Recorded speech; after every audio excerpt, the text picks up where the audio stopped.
Roxanne, seated next to you is the winning suitor of today's archery competition. He was wearing the green armband. Suitor, if you could pass your green arrow to Roxanne. Thank you. Welcome. Roxanne, you'll start. I am a bit of a thrill seeker. I like adventure, and I've traveled all around the world and done some crazy things. I went to Australia for the Millennium New Year's. I've been to New York for New Year's. I've been in a carnival in Brazil, and on one day in Switzerland, I got out of a plane and cliff dived and did bungee jumping and biked through the Alps. That was pretty crazy. So I'd like to know, what's the craziest thing that you've ever done? I mean, I've jumped out of an airplane a couple times. I've bungee jumped. I've done all that sort of thrill-seeking stuff. Personally, I would consider them crazy or wild in this day and age. I mean, they're pretty common that thrill-seeking or adventurous people would do. So, what qualities in your new future career are you looking for that will basically give you the fulfillment that you're looking for? That's a really good question. I want to be able to use the skills that I possess that I'm really good at. So I like to entertain people. I like to have fun. I like to connect with people. I'm very good at that. I'm good at sales, so persuading people, influencing people. I'm good at making money. So I'm good at all those things. I want to be inspired on a daily basis, and my new career, I would like to help me do that. Now, I have a question for the both of you, and Roxanne, you'll answer first. My question to the both of you is this: what is the most outrageous or poignant thing you've done for love? Roxanne? I would say the craziest thing that I've done for love is that I've let somebody go. I think it's really hard when you love someone to let them go and to let them do what they need to do. And so I think a really brave thing that I did was to just tell him to live his dreams and to go and do what he needed to do. And if it was he would come back. Suitor, your turn. I'm thinking about this whole process, and, you know, this is part of, I'd like to have these conversations as part of developing a relationship. But at the same time, I mean, it's part of my personal life too, and I don't know if I'm really super comfortable with sharing it with the world, right? And I don't necessarily know if I want, you know, some 60-year-old lady in Sarnia pouring my heart out to her, right?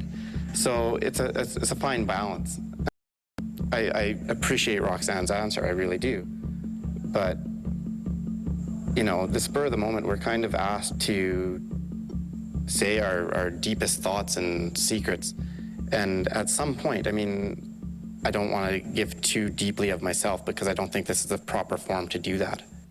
Thank you very much, Suitor, for your honesty. Thank you, Roxanne. Thank you.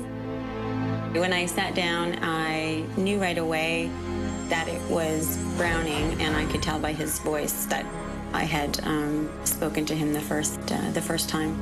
It seems to be turning into a bit of a therapy and help session where we just sit around and talk about our feelings and whatever he's feeling, I believe that people should, you know, say what they're feeling, and so I respect that. I really do.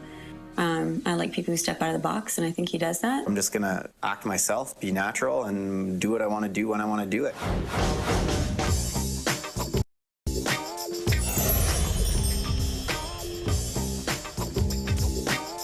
Today's writing challenge will be to take a classic poem from those poet namesakes and rewrite it using modern language and in a modern context. We've invited dynamic poet Sherry D. Wilson to give some advice. Suitors, please give a very warm welcome to Sherry D. Wilson.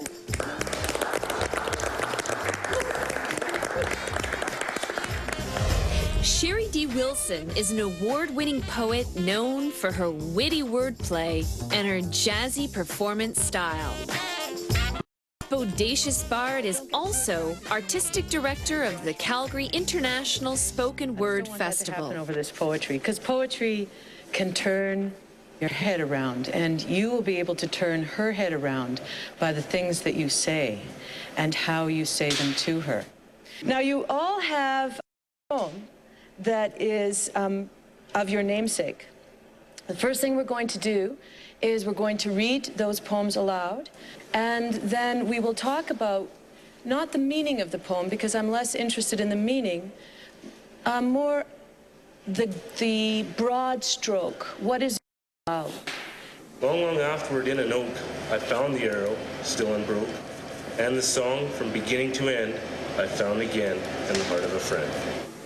Yeah, really well read. And you really used the image, the idea of images and where you put them. I saw them. Sherry D's insight into all of us guys was scary. Only thou, I swear and vow, shalt ever be my dearie. Good. Now, read it again, and read it like you care. Wilt thou be my... I don't believe that. Really? No. How would you say the first line?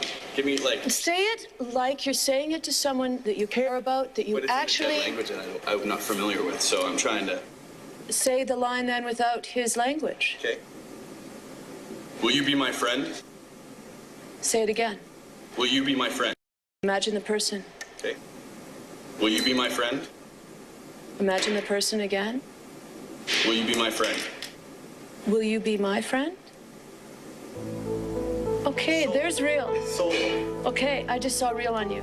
So say it to me again. Will you be my friend? Yes. It's pretty much about peeling away the bullshit and getting to what's inside, and I'm trying to do it. It's not easy for anyone to do.